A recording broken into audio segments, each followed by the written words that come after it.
Jeff, the Halloweenaholic, and we're at Universal Studios Orlando, and we're here for Halloween Horror Nights 22.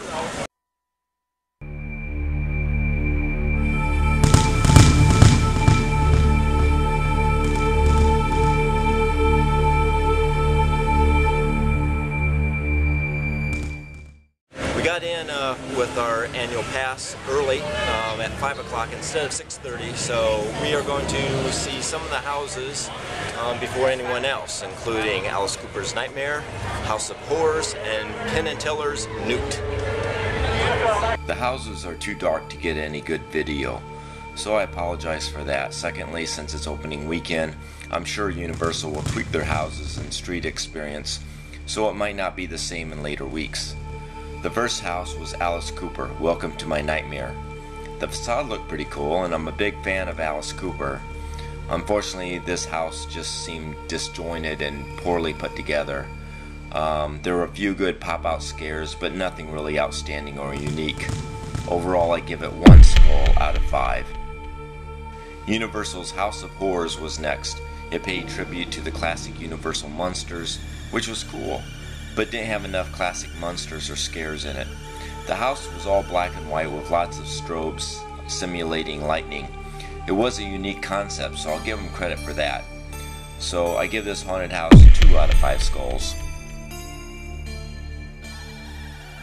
Next was Penn and Teller, Newkd Las Vegas in 3D. Now I'm a big fan of Penn and Teller, and I love the concept, but this house was a huge disappointment. It wasn't scary, it wasn't funny, and the 3D effects weren't good at all. It was one of the worst 3D paint jobs I've ever seen in a haunted attraction. There was no reason for it to even be in 3D. It gets 1 skull out of 5. Next was Walking Dead. This was the house I was most eager to go in since I'm a huge fan of the show. I need to preface this by saying that when I went in, it was daylight out, and there were so many light leaks in this house that it looked like the lights were on. You could see where all the zombies were hiding, and there wasn't a single scary thing about this house.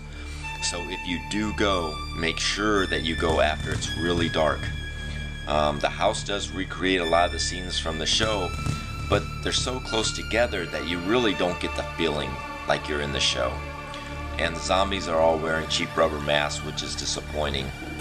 I was hoping for some great zombie makeup, but it just wasn't there.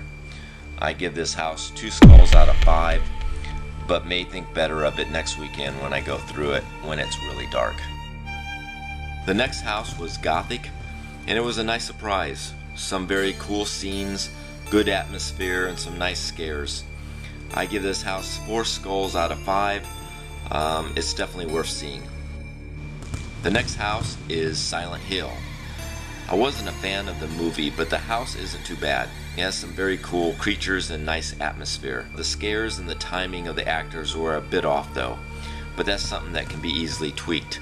I'm hoping that it's better next week, but till then it gets 3 out of 5 skulls. The last house we entered was actually the best.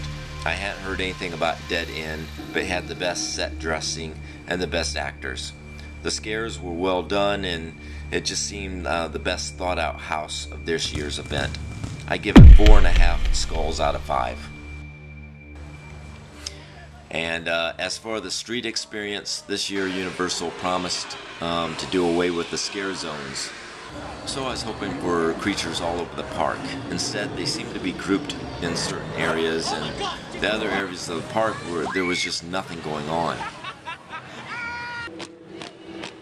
Don't ask me who these guys are. I don't have a frickin' clue. There were a few cool things going on, but that was about it. Again, a lot of cheap masks obviously look better late at night than first several hours of the event. As for the lines, yeah, they do get long, and Universal has no concept of queue lines or queue entertainment. The lines stretch all over the place, and the temperatures are hot, and half the people in the line have no concept of deodorant. That's just the way it is, folks. So far this year, it's a bit disappointing, considering all the hype. But we still had fun, and we're going to give it another chance next weekend. These are just my opinions, and if you go, we hope you have a great time. at Universal's Halloween Horror Nights 22.